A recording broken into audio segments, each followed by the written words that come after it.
Hola, bienvenidos otra vez a Dharmatic. Mi nombre es Juan y el día de hoy estamos de manteles largos porque ya quería desde hace mucho tiempo traer a una bhikkhuni, justamente a una monja budista, y gracias a Bhikkhu Sanata Vihari, que siempre está viendo por Dharmatic, me recomendó a esta maestra venerable Aya Dhammadipa, que justamente está ordenada bajo dos tradiciones, tanto de la Theravada como del Soto Zen. Leyendo un poco unos datos biográficos de la maestra, también es conocida como Reverenda Connie Cárdenas, y es una maestra, como yo les comentaba, de un doble linaje, comprometida con los votos del Bodhisattva.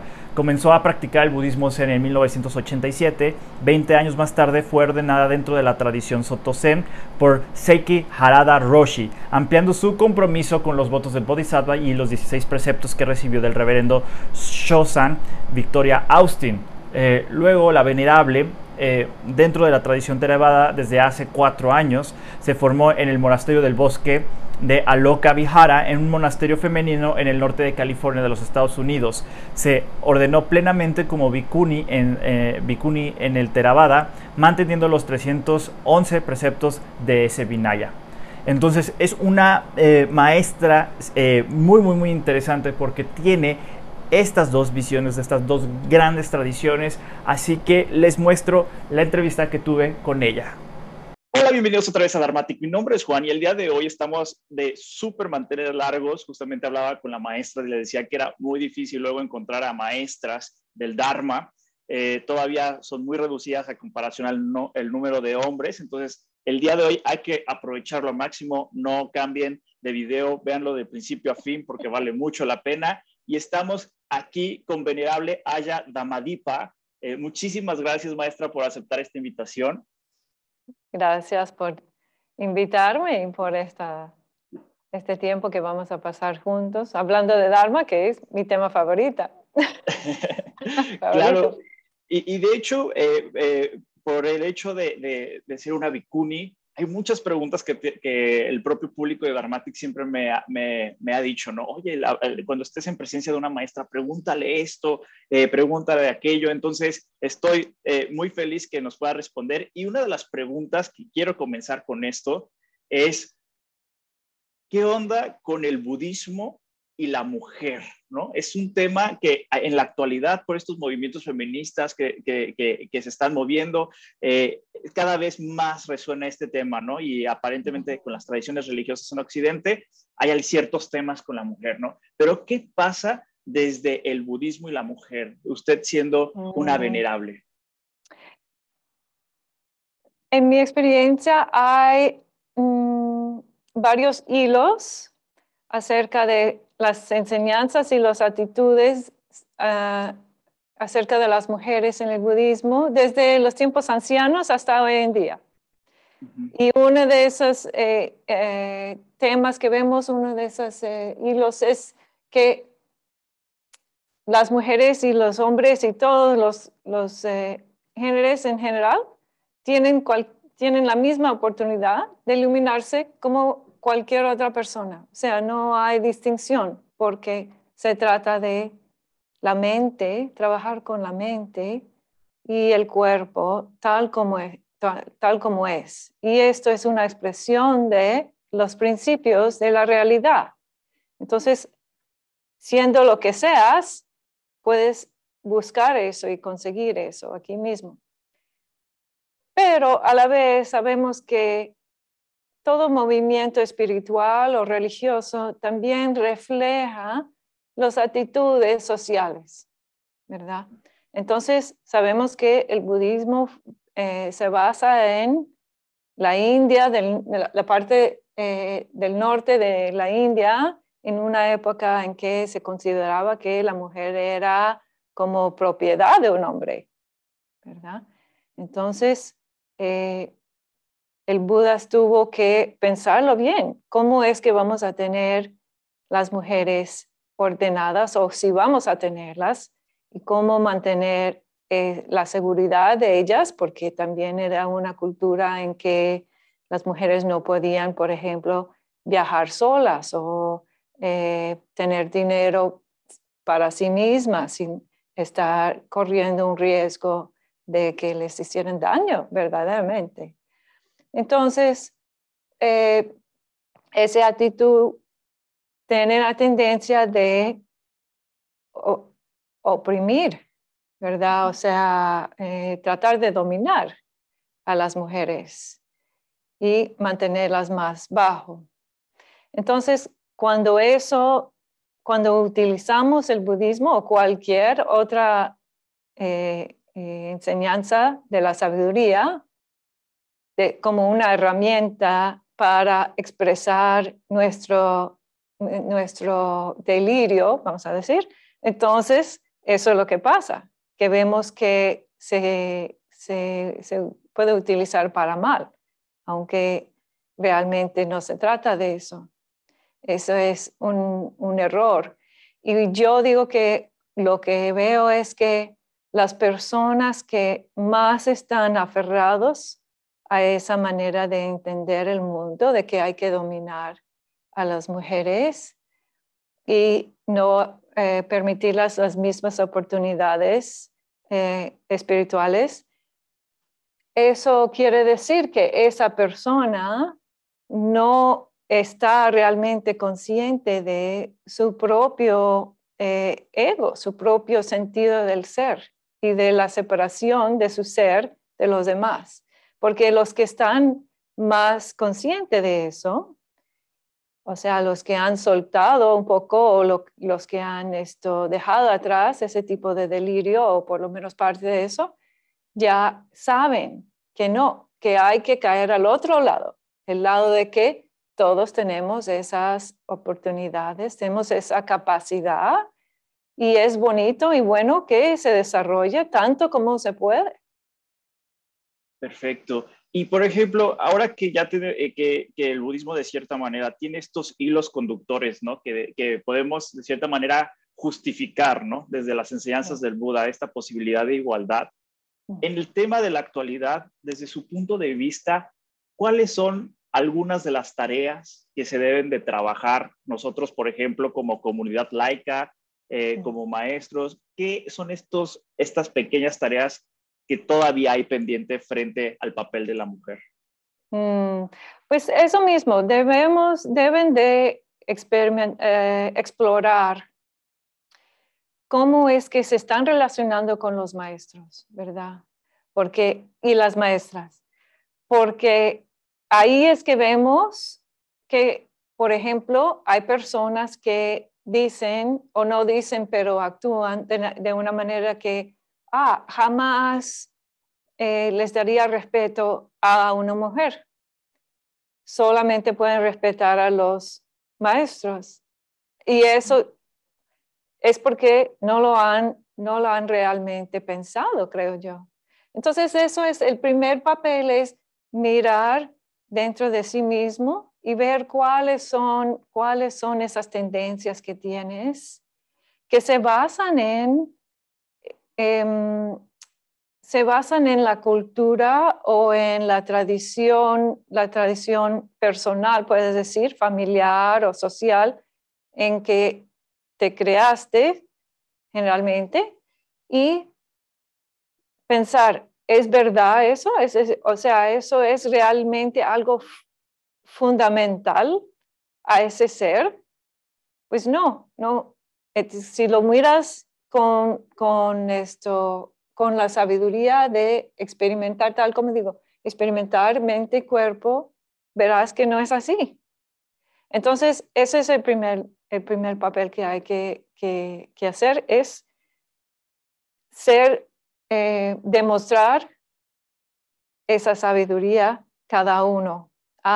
Esta es la enseñanza, entonces la voy a poner en marcha aquí mismo, empezando aquí conmigo y mis ideas y mi manera de actuar con mujeres y con hombres y ver eso con claridad y tratar de, en vez de eso, y no decir igualar tampoco. Hay un sutta muy interesante, no sé si ustedes han ya escuchado esto, pero en el libro de los 8, de las enseñanzas de los 8, en que el Buda dice, es un error pensar que uno es superior a los demás, también es un error pensar que uno es inferior, o sea, menos que los demás, y es un error pensar que uno es igual, ni siquiera, ninguno de los tres. ¿Y por qué? Porque en cada instancia, en cada momento, están pensando que yo estoy aparte de esta situación, de esta persona, entonces yo me puedo categorizar, ¿verdad? Pero lo que el Buda está diciendo es que realmente cada persona tiene sus condiciones kármicas y sus condiciones físicas y son únicas. Ese grupo de condiciones que tenemos son únicas, cada persona. Entonces no se debe comparar de esa manera. Lo que sí debemos de hacer es cuando estamos con un maestro o una maestra, es realmente entrar en la enseñanza que esa persona te está ofreciendo y realmente decir, esto es algo que me inspira, esto es algo que me trae paz, esto es algo que me trae claridad de la mente, que me ayuda con mi vida, con mi práctica. Bueno, si puedes decir sí a eso, entonces no importa si sea mujer, sea hombre, sea otro tipo de persona, no importa. Debes de seguir a alguien que te inspira y que te trae esa sabiduría que te ayuda a ti. Y muy importante también, especialmente importante, es saber si una maestra o un maestro tiene un plan para ti. O sea, no deben de tener planes para sus estudiantes. Lo único que lo único que me interesa a mí como maestra y que nos debe interesar a los maestros en general es que tú te iluminas. Eso es lo único.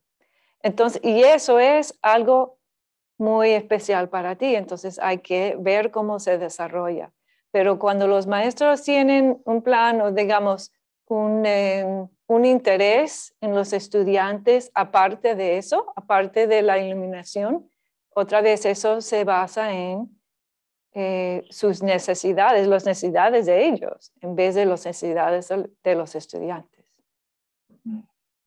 Perfecto. Y una de las cosas también que estamos frente a esta práctica constante de observar, justamente eso, el fenómeno de ahorita de convivir, no solamente como budistas, sino también con esta diversidad que existe, ¿no? Dentro de las tradiciones budistas, ¿no? Aquí en Dharmatic es algo que presumimos mucho, ¿no? Esta idea, no sabemos ni cómo llamarlo, como transtradición, multitradición, esta situación, ¿no? Que es un fenómeno que, aunque pareciera que es moderno gracias a la tecnología, ¿no? Que podemos acceder a tanta información y podemos de cierta manera observar las tradiciones y aprender cada una de ellas, también se ha dado a lo largo de la historia del budismo, ¿no? También eso claro es cierto. Que sí, claro siempre que ha sí. estado presente. Ahora, me maravilla porque usted justamente sostiene 2 ordenaciones, ¿verdad? ¿Nos puede explicar un poco 4. cómo se da? 4. 4 ordenaciones, 2 en cada una de las 2 tradiciones. Ok. ¿Nos puede platicar un poquito de esto para ir explorando cómo se entiende esto de las 4 ordenaciones? Pues sí, pues es kármico, ¿verdad?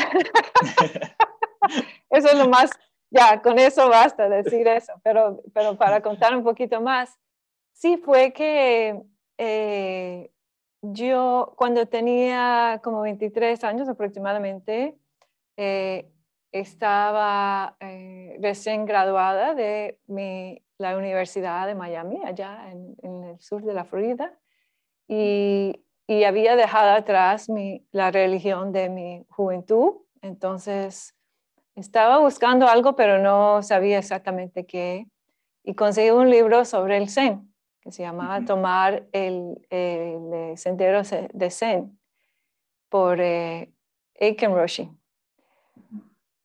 Y leí ese libro y me sentí como debe sentirse la campana cuando la tocamos, así totalmente resonando con eso, ¿verdad? O sea, increíble, conmovida, pero hasta el fondo. Entonces salí, porque eso soy yo, salí inmediatamente a buscar a alguien que me enseñara a meditar, tal como decía en el libro. Y conseguí a una señorita, una muchacha también, recién ordenada en Zen, justamente. Y bueno, no lo dejé. O sea, pasé muchos años como laica practicando, generalmente yo sola o con unos grupitos que se reunían de vez en cuando porque allá no había ningún templo grande ni un maestro muy conocido. Pero a lo largo, entonces, me mudé para California y sentí que como que necesitaba más apoyo. Y busqué una maestra, y la maestra se llama Sho-san, Victoria Austin, la que conocí en el Centro Zen de San Francisco. En ese entonces fue el 2003, o sea que ya tenía como, ¿qué? 17 años, 16, 17 años practicando a ese punto. Y bueno, poco a poco fui investigando más y practicando más y sentí realmente cómo se estaba clarificando mi vida. Pero lo inesperado fue que fui en un viaje al Japón con un amigo, porque estábamos en un club de lectura, ahí los domingos en el Centro Zen de San Francisco, con un señor que se había venido de Japón, había estado allá practicando como monje por más de 25 años. Y él estaba ahí viviendo en el Centro Zen. Entonces, me invitó y a varias personas a que fuéramos a Japón a sentarnos en sesshin, un retiro intensivo de 5 días nada más, y conocer el autor del libro que habíamos estado investigando, es Sekkei Harada Roshi. Y él era el abad de Hoshinji, un monasterio de entrenamiento en un pueblo que se llama Obama, en Japón. Entonces dije, sí, bueno, déjame ir a conocer a este señor que escribió este libro y no he ido, jamás he visto a Japón ni a ninguna parte de Asia, entonces vamos. Y fui a ese sesshin y tuve una entrevista cada de los 5 días con Roshi. Y cuando regresé a los Estados Unidos dije, he pasado casi 2 décadas practicando y como explorando todas partes del mundo. Pero en este momento, conociendo a Roshi y habiendo pasado tiempo con él, es como si me lanzaran al espacio, porque ya abrió otra dimensión del Dharma. Entonces ahí fue que dije, ahora sí veo el valor de la ordenación y cómo practicar como este señor demostraba y que yo podía dar mi vida y todo mi esfuerzo aún este ser con confusión o con una historia totalmente americana, americana y colombiana, sin ningún raíces de japoneses ni nada, pero sí pude dar mi vida para eso. Entonces fui y me ordené e hice el entrenamiento por casi 2 años allá en Japón. Y entonces Roshi tuvo un problema y se retiró de enseñar al final de ese tiempo. Tuvo un infarto. Y regresé a los Estados Unidos. Pero después, después se iba desarrollando, me hicieron maestra formalmente y pasé por varias ceremonias y otra ordenación para recibir la transmisión de Dharma. O sea que ya tengo autorización para manejar un sangha.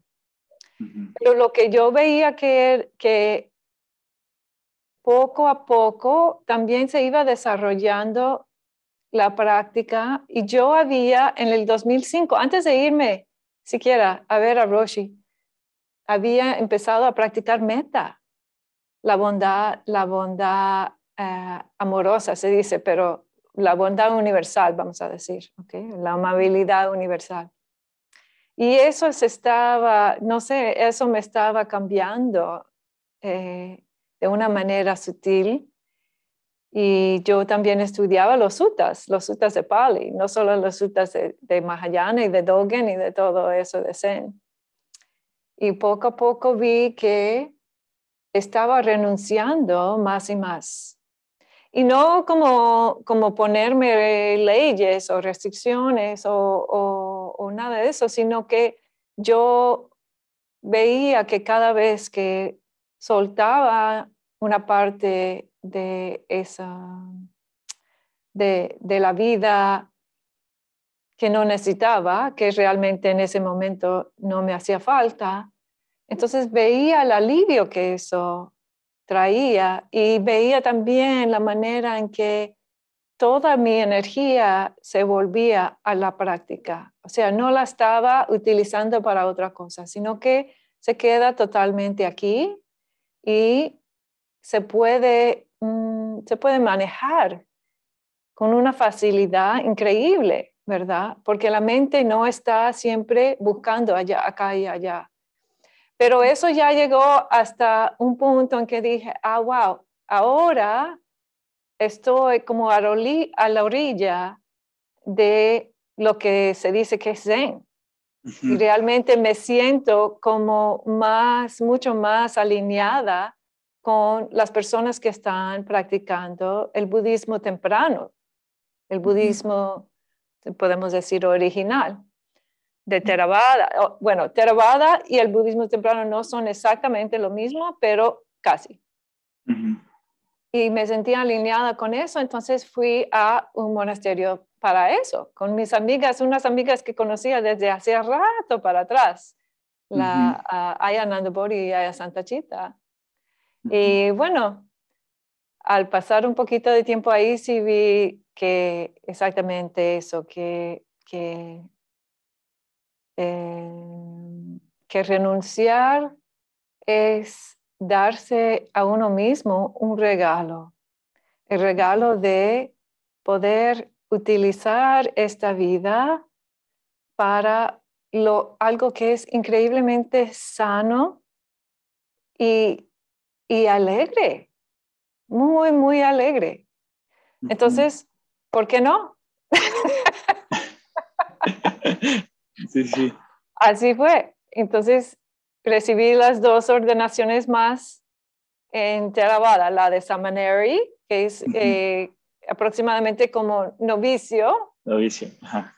¿Verdad? Aunque no la era, porque ya ese momento ya había sido maestra por más de 10 años y todo. O sea, y ellas no me trataron así de que tenían que empezar de nuevo, pero sí era necesario y bueno, seguir esos patrones de las ceremonias y eso. Entonces fui Samaneri por 2 años y medio aproximadamente y recibí después la ordenación, se dice la ordenación completa o más alta, the higher ordination en inglés se dice. Hace casi 2 años ya, en septiembre del 2020. Y por ejemplo, esta posibilidad que tiene de usted observar estas 2 grandes tradiciones, ¿no? Y ver la multitradicionalidad que existe en el budismo en la actualidad. ¿Usted qué opinión tiene de esta cuestión de la multitradición, ¿no? La posibilidad que tiene una persona a estar expuesta a las diferentes tradiciones budistas. ¿Qué opinión tiene ya o que usted lo ha experimentado en carne propia? Sí, ¿no? sí. Pues realmente estoy de acuerdo que esto es algo que vemos mucho hoy en día y que no es algo nuevo, ¿verdad? El Buda mismo se cambió de tradición 2 veces antes de que se iluminara, ¿verdad? Se estuvo como estudiante de Alara Kalama, un maestro de meditación, y después, cuando logró eso, y él le dijo, bueno, puedes ser maestro de este tipo de meditación, él dijo, no, porque no haya resuelto mi problema. Y después se cambió a Udaka Ramaputta. Y Brahmaputra quiere decir el hijo de Rama, que también era otro maestro de meditación increíblemente conocido en ese entonces. Y logró eso y le dijeron, tú puedes ser maestro de nosotros porque tú lo haces mejor que nosotros. Pero dijo también, no me conviene esto porque sé que no me va a resolver el problema. Esto no es la iluminación que estoy buscando. Entonces el Buda mismo se cambió, ¿verdad? Dogen también. Dogen, el fundador del Zen Soto en que estoy ordenada, él fue un monje de Tiantai, antes de ser monje, o sea, antes de ir a la China y buscar otra manera. Y se quedó harto de los Tendai porque dijo, no, hay que hacer algo diferente de lo que ustedes están diciendo. Y no quiere decir que no valía lo que él recibió. Además, lo vemos varios hilos de eso, de sus enseñanzas, de las enseñanzas de Dogen. Entonces, eso de cambiar no tiene nada de malo, de experimentar varias tradiciones. Lo que sí les advierto a todos es que hay que profundizar. Realmente no vale la pena tomar un poquito de esto y un poquito de lo otro y un poquito de aquello y un poquito de lo otro y decir, ok, está bien, voy a mezclar todo esto, voy a utilizar un poquito estos pedacitos y así voy a tener una práctica más amplia. Al contrario. Cada tradición, y dentro de las tradiciones hay esquemas también. Entonces, cada tradición y cada esquema, por ejemplo, el esquema de los 5 agregados o el esquema de los 7 factores de la iluminación o el esquema de Shikantaza, por ejemplo, del Zen. Cada tradición y cada esquema en sí es como una caja de herramientas. Entonces, si tú sacas un martillo de acá, ¿verdad? Y un tornillo del otro lado, y que un pedazo de yo no sé qué, de material, de tela, por el otro lado, entonces, ¿qué puedes hacer con eso? Nada. No tiene sentido, porque cada tradición lo que ha hecho es que ha formado una manera de progresar desde el principio hasta experimentar lo que es el meta para esa tradición. Y los metas son diferentes para cada tradición. Pero debes de profundizar. Entonces, lo que les digo a las personas es, está bien, ¿verdad? Inténtalo, trata un poco, experimenta, ¿verdad? Buscar, pero tarde o temprano tienes que escoger o uno o dos y realmente pasar tiempo con esa tradición y tratar de aceptarlo como eso, como un sistema entero y ver si puedes dentro de ese sistema o no. Y así puedes ver, ok, esto me sirve o no me sirve. Y si no te sirve, está bien cambiar. Pero no puedes decir, solamente quiero quebrar este sistema en 3 y tomar una parte. Porque ¿qué? Lo que pasa con eso es que eso es el delirio. Eso es la parte de nosotros que resiste a la sabiduría, que resiste realmente entregarse a la impermanencia y a estos principios que van más allá del ser. Entonces, esa resistencia toma ese canal, esa puerta abierta que le damos, ahí va. Sí. Muy bien. Y, por ejemplo, esta multitradición, a final de cuentas, el tratar de ver a todas las tradiciones, también se necesita como una especie de gran respeto por todas, ¿no? Desgraciadamente luego no se da este respeto, ¿no? Y luego escuchamos estos comentarios, ¿no? De que mi tradición es mejor que la tuya, o mi tradición es el verdadero Dharma y la tuya no, ¿no? ¿Cómo podemos lidiar al final de cuentas, cuando estamos frente a este tipo de discursos, ¿no? Cuando hay tratar de separación, ¿no? De decir, Sí. lo mío es mejor que lo tuyo. ¿Qué podemos hacer para lidiar con este tipo de discursos?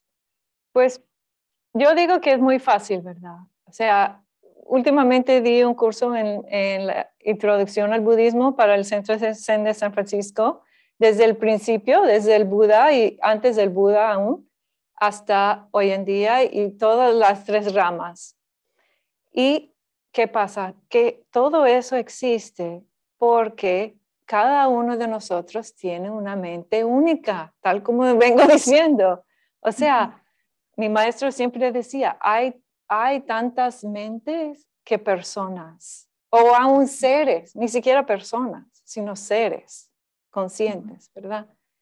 Entonces, cuando ves una tradición budista, lo que estás observando es una manera de practicar que les ha servido a algunas personas que tienen ciertas tendencias kármicas, ciertas tendencias en mente y cuerpo, y este grupo de prácticas se unieron para apoyar a las personas que tenían esas tendencias o que tenían esa cultura o ese tipo de cuerpo o lo que sea, ¿verdad? Ese tipo de gusto para una cosa u otra, ¿verdad? Facilidad, algunos tenemos facilidad para el lenguaje, por ejemplo, entonces hay tradiciones que se enfocan en eso. Entonces, eso es, cuando vemos diferencias, es por eso, es porque mi tradición está realmente ayudándome a ver a mis condiciones personales y tu tradición está ayudándote a ver a tus condiciones personales. Y eso no se debe comparar porque somos diferentes, somos distintos. Y si tenemos respeto para eso, ¿verdad? Que cada uno de nosotros tenemos que caminar nuestro propio camino, ¿verdad? Y caminar nuestro propio camino quiere decir trabajar con con la realidad, la verdad de lo que conseguimos en nuestras vidas cotidianas. Entonces, no es que hay una persona mejor porque está practicando una tradición. Las tradiciones van, tal como dije, tienen varias metas distintas muchas veces. Pero lo que sí podemos decir en general sobre el budismo es que se basa en la compasión. Y cuando empezamos con esa crítica uno con otro, entonces ya vistes que perdiste lo más fundamental. Lo más fundamental es la compasión para los demás y para uno mismo. Entonces, siempre regresar a eso. Perfecto.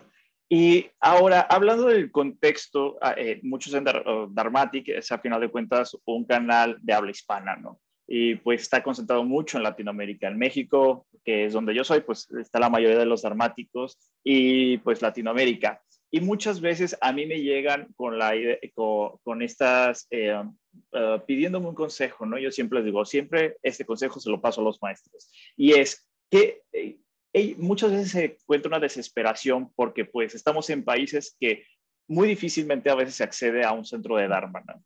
Muy difícilmente a veces hay un maestro directo cualificado en el cual podamos estar expuestos para estar aprendiendo Dharma, ¿no? Entonces, muchas veces todavía para Latinoamérica la realidad del budismo todavía es muy lejana y ajena, ¿no? O sea, el último contexto que tuve en México se decía que 14,000 budistas en México para una población más de 120 millones, pues es un número muy reducido todavía esa cuestión. ¿Cuál sería el consejo para aquellas personas que están en un entorno que realmente acceder a un centro de Dharma o a un maestro está muy lejano todavía físicamente? ¿Qué hay ese consejo para aquellas personas que están buscando el Dharma? Pues es muy similar a lo que pasé los primeros años, ¿verdad? Cuando fui laica y cuando inicialmente fui expuesta al budismo. Y en ese entonces yo me mantuve a base de los libros.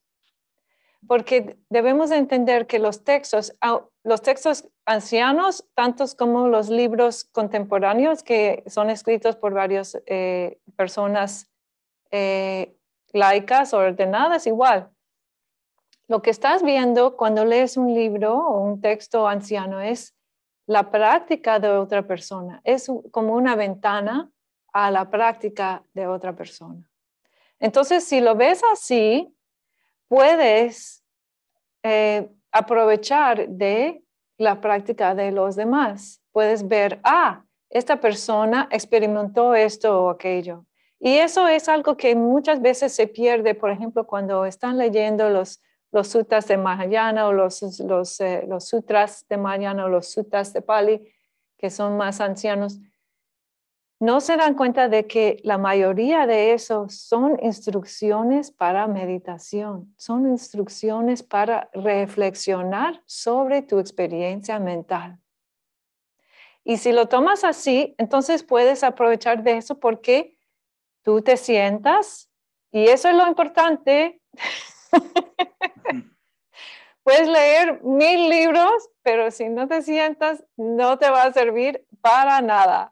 La meditación es fundamental, fundamental. Deben de empezar siempre el día practicando la meditación. Y si no pueden hacerlo al principio del día, está bien, en otra parte del día, pero por lo menos diario, por lo menos una vez al día. Porque va cogiendo su movimiento, o sea, su momento, ¿verdad? Y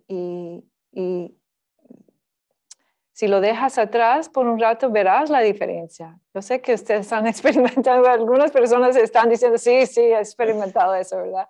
Que se vuelve más difícil otra vez. Entonces, ¿por qué? No dejas de hacerlo todos los días.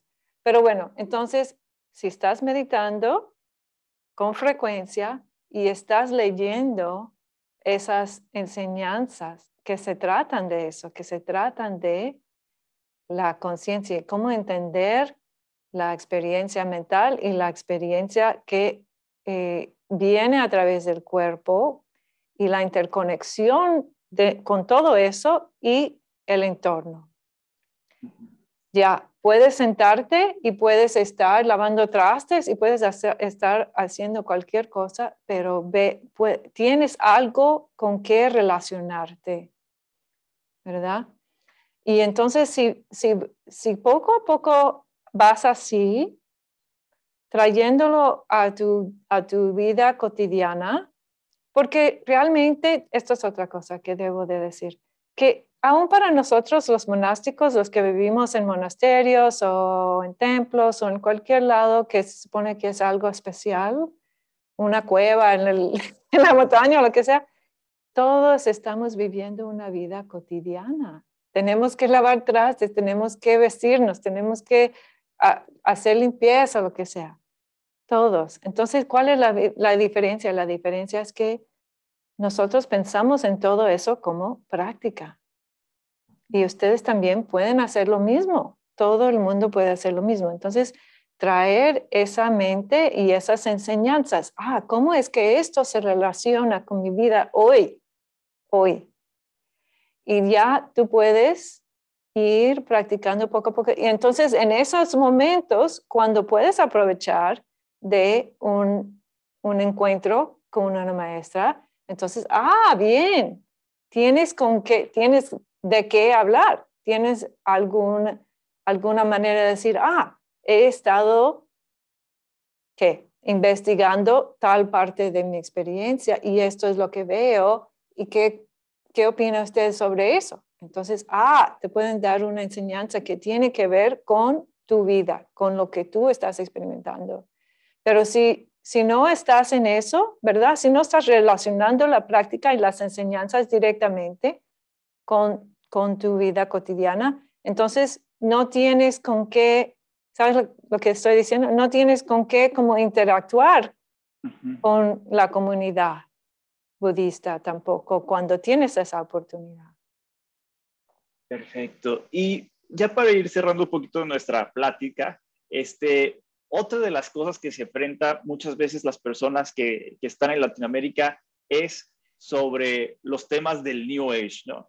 de repente sí me llegan con, así como, mira, me leí este libro, ¿no? Y que el Buda veía arcángeles y curaba con cuarzos y cosas así. Entonces, como siempre me preguntan con esta cuestión de cómo puedo identificar, ¿no? O sea, cómo cuando estoy expuesto a algo, porque pues aquí en Latinoamérica y también en Estados Unidos el New Age tiene mucha penetración, ¿no? En los medios de comunicación, en redes sociales, y agarran a la figura del Buda, ¿no? A final de cuentas como un gancho comercial de cierta manera. ¿Cómo una persona puede identificar luego cuando está frente a algo que le están contando? Dicen, esto dijo el Buda. ¿Cómo podemos pescar o tener algún tip ahí para saber diferenciar un poco? Bueno, me hace acordar de un señor que vino una vez cuando yo estaba como la maestra principal en un centro Zen en Nueva York, en el estado de Nueva York, como media hora al norte de la ciudad de New York City, de la ciudad de New York. Y entonces vino el señor y me dijo, oye, ¿es posible tener poderes psíquicos? ¿Así se dice? Sí, psíquico. Ajá. Psíquicos. Entonces dije, pues claro que sí, eso no hay duda, pero eso no te va a quitar tu sufrimiento. Y él me dijo, no me importa el sufrimiento.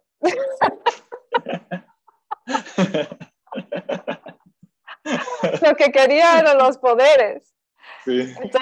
Entonces yo me reí y le dije, bueno, tampoco vas a sacar la lotería, así que ganarte la lotería, porque quizá eso es lo que creía.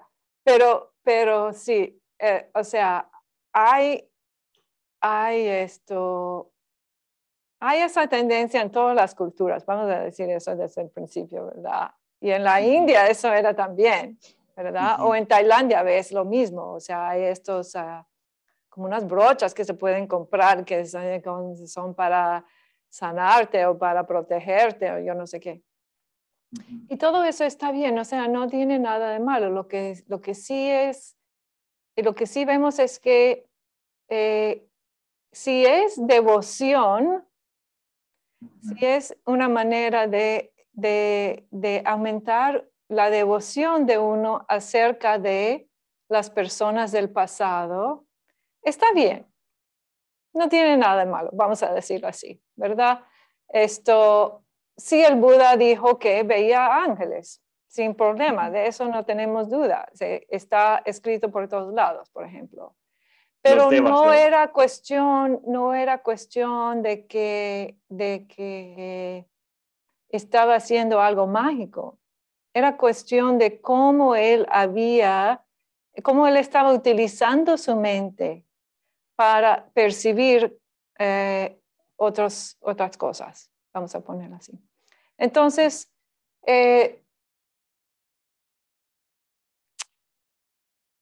no debemos él decía, y tenía varios poderes él, y todos los demás que son iluminados o que han llegado a varios altos niveles de sabiduría. Eso no es difícil, además.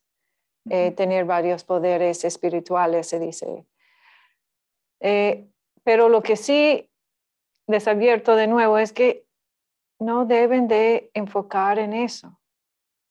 Eso es como una, vamos a decir, una síntoma de que la mente se está abriendo a percibir otras cosas. Pero eso no es el reto que tenemos. El reto que tenemos es realmente entender cómo es que estamos aumentando el sufrimiento y la insatisfacción en nuestra vida.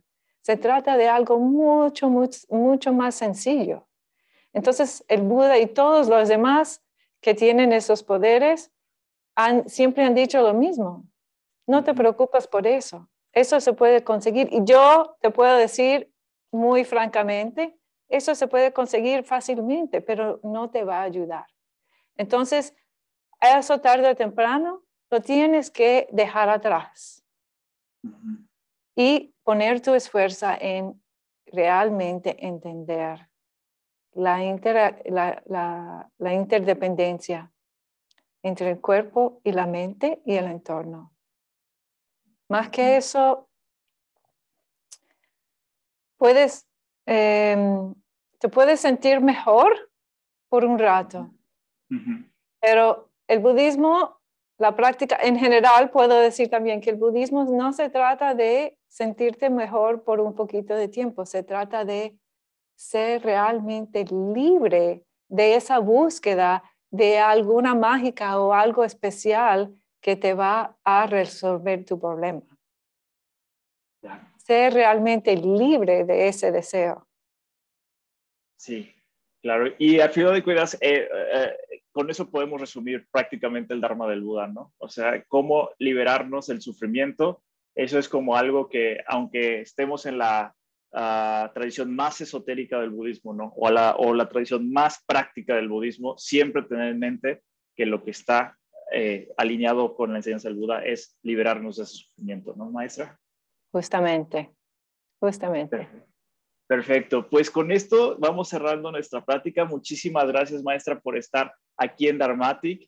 Aquí abajo le voy a dejar a todas las personas el video, las redes sociales de la maestra para que puedan estar en contacto con ella y también abrirle la invitación. Sí, en cualquier momento.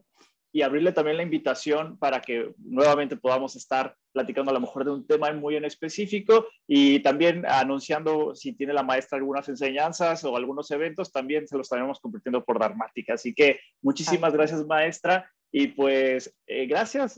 No sé si quiero decir algo para cerrar la plática. Pues no, que les mando todas mis bendiciones y que realmente sepan que hay personas como yo y muchas más, miles más, que estamos apoyándoles, aunque no nos ven quizá o no nos oyen, estamos apoyándoles todos los días, te prometo.